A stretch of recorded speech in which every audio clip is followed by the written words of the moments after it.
entonces la conversación con el doctor Juan Marulanda y algo muy importante. El doctor Alexander nos dijo algunas cositas, pero sé que hay otras pendientes todavía sobre cómo prevenir el coronavirus. Esa información es básica, no importa que la repitamos, todos los medios de comunicación por lo general lo hacen, pero no sobra esta información y sobre todo por qué razón hay que hacer esto para evitar que tengamos alguna situación delicada. Entonces el coronavirus se puede prevenir pues teniendo en cuenta medidas, recomendaciones, y queremos citar algunas de ellas que le servirán a usted, el oyente, ahí en su hogar, en su trabajo, para mantener alejado esos picos respiratorios, podríamos decir que es lo que se presentan. Entonces yo diría, bueno, el que más se ha dicho, lavar frecuentemente tus manos con suficiente agua y jabón. Esta razón es por la contaminación que pueden quedar esas micropartículas en el Transmilenio, en la varilla, en la silla, en la chapa del baño, o a qué hace referencia. Sí, Miguel. Hace referencia al lavado de manos, sobre todo a lo que decíamos, el contacto con estas micropartículas. Frecuentemente el ser humano tiene la tendencia a meter muchas cosas a la boca, alimentos, se unta las manos de sustancias, en este caso pues de este virus, y lo lleva a la nariz, a la boca, y eso va a permitir que tenga un contacto con esas secreciones y hace que se aumente la probabilidad y la posibilidad de que tenga pues la enfermedad. Bueno, esta recomendación, digamos, casi que sobraría hacerla, pero bueno, la insistimos porque no necesariamente porque esté este virus ahí en el ambiente o que estemos con la amenaza de que llegue a nuestro país, tenemos que hacerlo, ¿no? Eso simplemente por simple higiene, en todo momento, haya o no haya coronavirus, tenemos que hacerlo. Bueno, también se habla de, ya lo decíamos, del tapabocas o de un pañuelo, también puede utilizarse para cubrir la nariz, y ya lo explicábamos que precisamente es para prevenir que ingresen esas micropartículas a nuestro organismo, ¿sí? Entonces esto para que lo tengamos presente. Entonces aprovisionarse de sus tapabocas, pero si no hay tapabocas, entonces el pañuelo que utilizábamos en una época, porque ya están desapareciendo, también es práctico. Sí, cuando normalmente pues uno también tose o estornuda, debe cubrirse la boca y la nariz con el codo flexionado o con un pañuelo desechable. Y obviamente eliminarlo o desecharlo inmediatamente, y el uso frecuente del lavado de manos, como ya lo hemos dicho, o de soluciones a base de alcohol también permite que haya una desinfección de las manos. ¿Y la ventilación en las casas, en los trabajos, es conveniente o hay que encerrarse? No, mira, o sea, la ventilación sí tiene que ser una constante, independientemente de que estemos haciendo énfasis en cuanto a la prevención del coronavirus para todo tipo de enfermedades, ¿sí? Necesitamos una muy buena ventilación, que las habitaciones sean claras, que tengan una buena iluminación, que estén ventiladas, no solamente por el riesgo que en este momento que tenemos de este nuevo brote de este coronavirus, sino para obviamente la prevención de otras muchas enfermedades. Así es. Bueno, ¿este coronavirus o COVID-19 tiene cura? En este momento la OMS no ha emitido ningún comunicado frente a que haya una cura para esta enfermedad.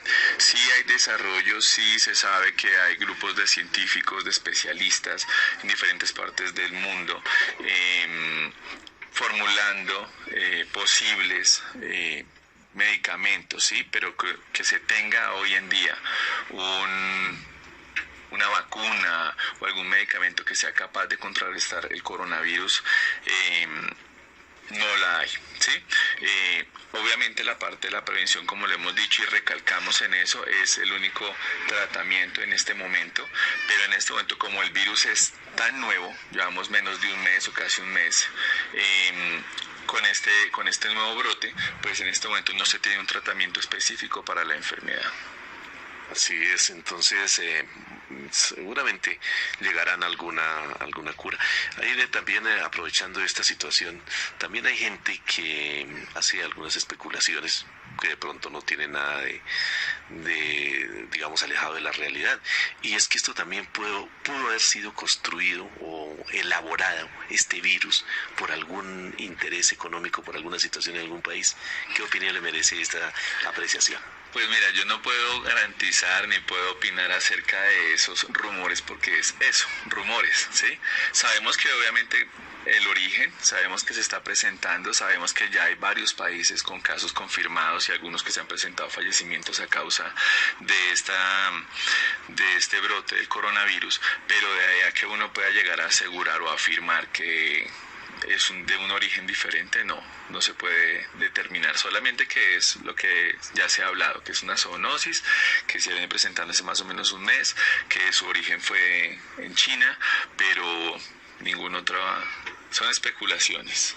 Bueno, y hablando de ese tema, también se han creado muchos memes a raíz de toda esta situación. Uno que me ha causado bastante curiosidad y tiene pues lógicamente sus detractores, pero también sus defensores, es que el único país donde no estamos con este problema del virus y que se fueron a traerlo, al traer a los colombianos que estaban en China, fue Colombia.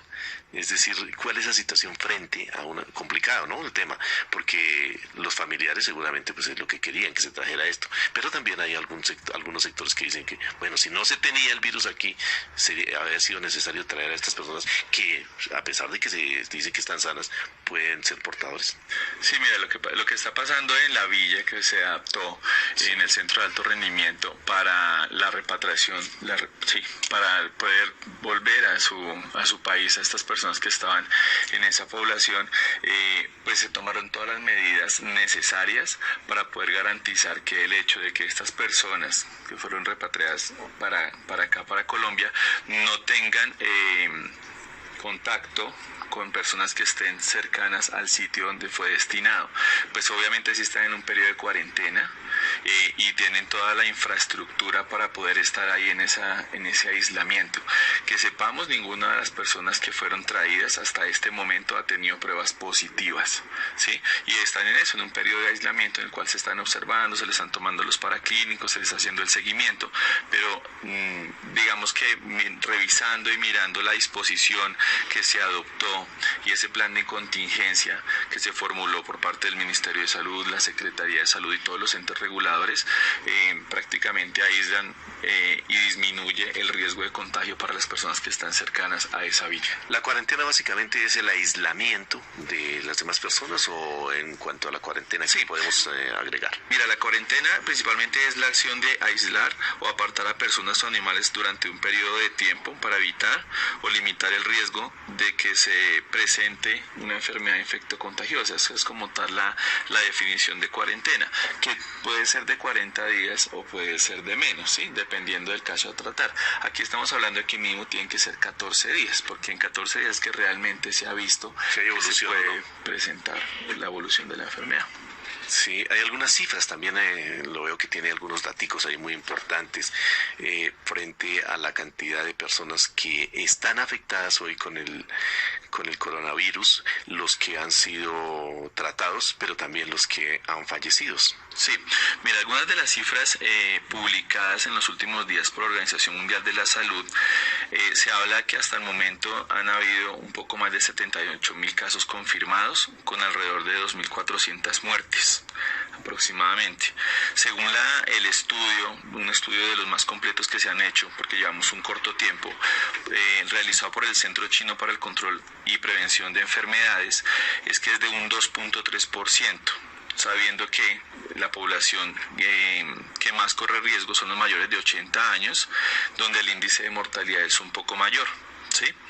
Y las infecciones, como decía el doctor Alexander, se pueden clasificar como leves, graves o críticas, y donde dice este centro de investigación chino para la prevención de enfermedades, dice que leves es del 80.9%, realmente es una población donde se ve que la infección no es pues muy grave, digámoslo así. Entonces el 80.9 son infecciones leves, el 13.8 como graves y solo el 4% son críticas. Entonces vemos que realmente afecta a muy poca la población. Esta pregunta es muy importante, estos datos que usted acaba de dar, porque en nuestro país, ya aterrizando la situación aquí en Colombia, pues hoy, y ojalá no llegue ningún caso, no hay nadie contaminado que se sepa, y tampoco, pues lógicamente, muertos. Pero el dengue en nuestro país, sí ha cobrado. Por ejemplo, las cifras que se tiene es que hoy hay más de 12.200 casos en nuestro país y de esos ya hay 23 muertos. Es decir, si hacemos un paralelo entre, por solo comparar dos enfermedades o dos virus de estos, el dengue y el coronavirus, pues tendríamos que ponerle mucho cuidado al tema del dengue, que pues es una enfermedad que no se transmite de la misma manera. Sí, no, el dengue es una enfermedad tropical, es una fiebre tropical que se transmite a través de un vector, que es el Aedes aegypti, que es un mosquito, y se da por debajo de los 1800 metros a nivel del mar, donde está ese mosquito, pica a la persona, y si el mosquito después está infectado, pues obviamente va a producir o va a desarrollar al huésped la enfermedad. Esa pregunta es muy importante, o esa nota es muy importante. ¿Por qué? Porque hoy todo el mundo habla del coronavirus y el miedo a que llegue el coronavirus, pero realmente no tienen en cuenta, por ejemplo, esto, que es una enfermedad bastante prevalente en nuestro medio, porque en nuestro medio también tiene mucho trópico, ¿sí? Y hay muchos casos sin tratados y que a veces se complican, porque el dengue no es una sola clase, hay varias clases, y que realmente puede llegar a afectar muchas más personas, muchos más pacientes que llegue una gripa como el coronavirus, un virus. De hecho, si tú te pones a pensar y haces un paralelo, hay muchas más enfermedades que cobran muchas más vidas, que son mucho más prevalentes a nivel mundial, pero que realmente las personas no lo tienen en cuenta. No tienen en cuenta, por ejemplo, la prevalencia y la incidencia hoy en día del cáncer, no tienen en cuenta la prevalencia de la diabetes, ¿sí? Que realmente esas sí son pandemias que cobran vidas, millones de vidas anualmente, pero pues como ahora es lo que se está dando en el momento del coronavirus, pues todo el mundo está alertado y y no está mal, ¿sí? O sea, debemos de estar pendientes de toda esta problemática que se está presentando, pero también hay que voltear a mirar todas esas cosas. Sí, eso creo que es muy importante, doctor Marulanda, porque nos centramos en esto, sí, que es importante no descuidarlo, lógicamente, y tomar las precauciones, pero en nuestro país hay otras situaciones que causan mucho más muertes, y no solamente enfermedades, sino también las deficiencias en el sistema de salud de nuestro país. Usted que trabaja en este tema conoce pues seguramente todo lo que sucede.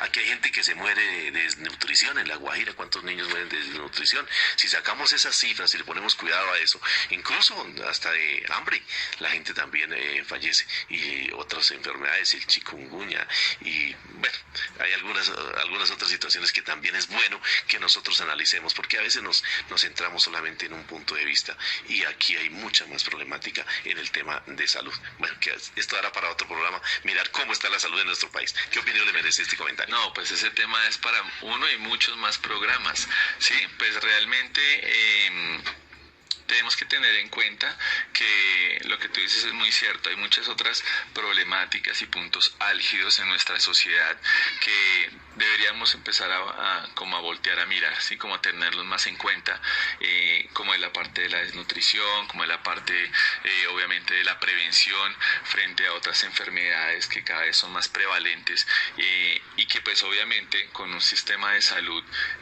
como el que tenemos, pues digamos que muchas veces no podemos acceder a la atención, o la atención pues no es la más adecuada y va a presentar obviamente complicaciones. La prevención fundamental. Bueno, ahora que usted habló de pandemia, ¿qué es lo que caracteriza a una pandemia y qué pandemias se han presentado en otras épocas en la humanidad? Bueno, mira, como tal la OMS hasta este momento no ha catalogado que el COVID-19 sea una pandemia, ¿sí? Se sabe que es una epidemia, que hubo un brote en un sitio especial que ya lo nombramos, y la pandemia es que esa epidemia se puede presentar en varias partes, ¿sí? ¿Cuál, por ejemplo, podemos explicar o podemos resaltar la pandemia del virus del VIH? Esa es una pandemia que hace ya más de 30 años y que está obviamente en todo el mundo, ¿sí? Entonces, una pandemia fue esa. La otra pandemia de las que más pues ha cobrado vidas como tal es una pandemia que se presentó y que hay que citarla porque es la que más ha causado muertes a nivel mundial. Es la peste bubónica o la peste negra, que se desarrolló alrededor del siglo XIV, entre 1347 y 1353, y donde afectó muchísimas más personas de las que hemos tenido pues en los últimos años, ¿sí? Se estima que su magnitud fue de más o menos de 25 a 50 millones de personas, 2/3 partes de la población de Europa en ese entonces, y que pasó más o menos de 80 millones de personas a 30 millones, o sea que realmente eso sí fue un virus, eso fue por una bacteria, pero sí fue una pandemia que causó y produjo muchas muertes a nivel de esa población en el mundo en esa época. Sí, entonces esto es muy importante identificarlo para saber qué es lo que estamos hoy viviendo en nuestro país con toda esta situación de alarma que ha sucedido con lo del coronavirus y el COVID-19. Bueno, esos nombres de dónde surgen, porque estas pandemias también hay que COVID-19, antes tenía otro nombre por ahí, bueno, y coronavirus. Bueno, lo de coronavirus sí tiene que ver con la estructura de la infección, digamos, sí, ya la parte... la forma que al microscopio se ve, se observa, cuando uno hace, pues obviamente como tal, mira, y es la forma, tiene forma de corona, entonces pues obviamente ya tiene su estructura y lo denominan pues bajo esa cepa o esa familia de virus, y así lo denominan. Pues el 2019 obviamente pues el año que se da a conocer. Se da a conocer COVID-19. Bueno, el tiempo aquí pasa muy rápido, doctor Juan Marulanda. Le agradecemos por su participación en el día de hoy, pero antes quisiéramos que desde ese punto de vista médico, científico, nos diera algunas recomendaciones generales que de pronto no hayamos tocado a cabo o reiterarlas para nuestros oyentes que hasta ahora están pendientes del programa y de este tema de la salud que es fundamental para la vida. Bueno, mira, primero que todo, y hay que, me uno a las palabras del doctor Alexander, tenemos que pues, tener las recomendaciones que ya hemos dado, pero hacemos un llamado también a la calma, porque hay personas que digamos que como que se sobresaltan y ya se estresan frente a la situación, y pues los medios, muchas veces los medios hacen que la persona tenga temor frente a este tipo de cosas. Lo principal es, uno, tener calma, y dos, seguir las recomendaciones de la Organización Mundial de la Salud, del Ministerio de Salud, de la Secretaría de Salud, que han hecho un muy buen trabajo para poder tener algo que es principal en este tipo de enfermedades, y es fomentar la prevención, como lo hemos dicho, lavar las manos con frecuencia, usar el desinfectante a base de alcohol, no toser o estornudar sin cubrirse la boca y nariz, ya saben cómo lo deben hacer, con un pañuelo desechable y botarlo inmediatamente, lavarse muy bien las manos, evitar el contacto cercano con cualquier persona que tenga fiebre o todos los síntomas respiratorios. Evitar, bueno, ya si usted tiene fiebre, todo, dificultad para respirar, pues buscar atención médica temprana, ¿sí? Pero principalmente tener ese tipo de recomendaciones es lo que más enfatizamos siempre en la consulta, en el diario vivir, porque realmente son las medidas que van a hacer que este virus se pueda controlar, se pueda manejar, y pues obviamente no va a presentarse tanto en nuestro medio.